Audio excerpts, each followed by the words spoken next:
के तर के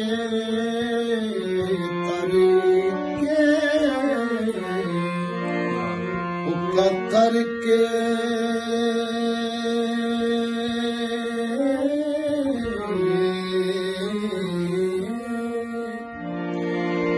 हुक्का थर के थड़े ते डाई मंजी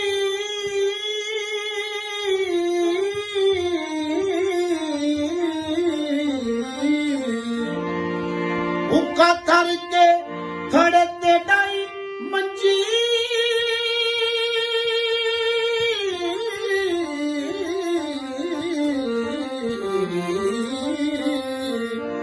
ते पिंड दी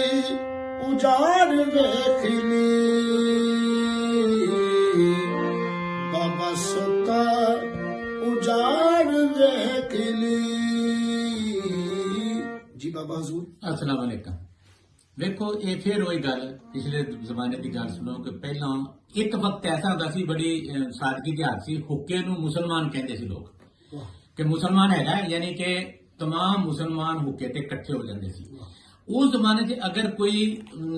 ਜ਼ਿਆਦਾਤਰ ਈਸਾਈ ਹੁੰਦੇ ਸੀ, ਈਸਾਈ ਆਉਂਦੇ ਸੀ ਤੇ ਉਹ ਵੀ ਹੁੱਕਾ ਪੀ ਸਕਦੇ ਸੀ, ਲੇਕਿਨ ਉਹ ਆਪਣਾ ਕੱਪੜਾ ਛੋਟਾ ਜਿਹਾ ਰੱਖਿਆ ਹੁੰਦਾ ਸੀ ਜਾਂ ਮੁੱਠ ਰੱਖ ਕੇ ਟੂਟੀ ਨੂੰ ਡਾਇਰੈਕਟ ਮੂੰਹ ਨਹੀਂ ਸੀ ਲਾਉਂਦੇ।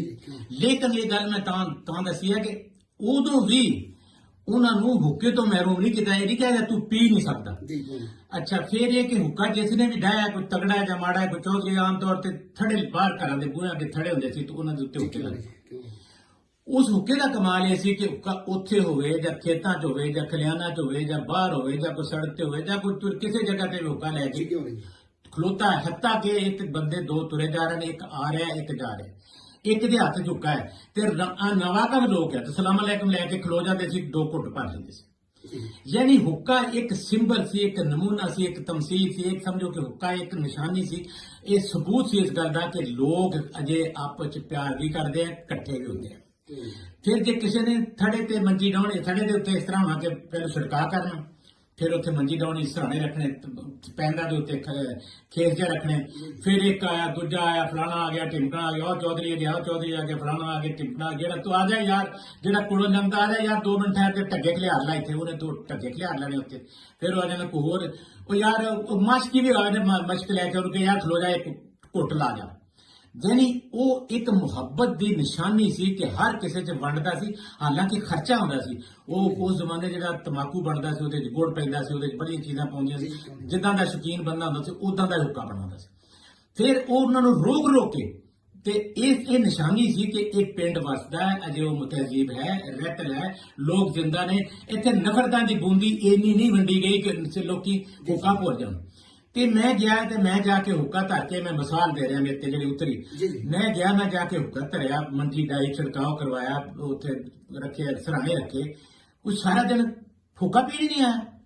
ਜਦੋਂ ਕੋਈ ਹੁੱਕਾ ਪੀਣ ਨਹੀਂ ਆਇਆ, ਮੈਂ ਕਿਹਾ ਉਹ ਇੱਥੇ ਪਿੰਡ ਉਜੜ ਗਿਆ। ਇਹ ਪਿਛਲੇ ਜ਼ਮਾਨੇ ਦੀਆਂ ਜਿਹੜੀਆਂ ਗੱਲਾਂ ਸੀ, ਅਗਰਚੇ ਅਲਫਾਜ਼ ਮੇਰੇ ਆ, ਲੇਕਿਨ ਗੱਲ ਇਹ ਹੈ ਕਿ ਇਹ ਉਦੋਂ ਜੋ ਹੁੰਦਾ ਸੀ, ਮੈਂ ਉਹ ਆਪਣੇ ਅਲਫਾਜ਼ 'ਚ ਬਿਆਨ ਕਰ ਰਿਹਾ ਜਿਹੜਾ ਅੱਲਾਹ ਤਾ ਕਰ ਰਿਹਾ। ਤੇ ਮੇਰਾ ਮਕਸਦ ਵੀ ਇਹ ਹੈ ਕਿ ਕੋਈ ਇਹ ਸਿਰਫ ਇਹ ਨਹੀਂ ਕਿ ਅਸੀਂ ਵੀਡੀਓ ਬਣਾਉਣੀ ਹੈ, ਜਿਹੜੀ ਚੀਜ਼ ਅਸੀਂ ਕਰੀਏ, ਗੱਲ ਕਰੀਏ, ਜੇ ਉਹ ਅਗਲੀ ਨਸਲ ਨੂੰ ਪਿਛਲੀ ਨਾਲ ਨਾ ਜੋੜੇ ਤੇ ਅੱਜ ਵਾਲੀ ਨੂੰ ਅਗਲੀ ਨਾਲ ਨਾ ਜੋੜੇ, ਤੇ ਉਹ ਕਾਹਦਾ ਕਲਾਮ ਹੈ ਤੇ ਕਾਹਦੀ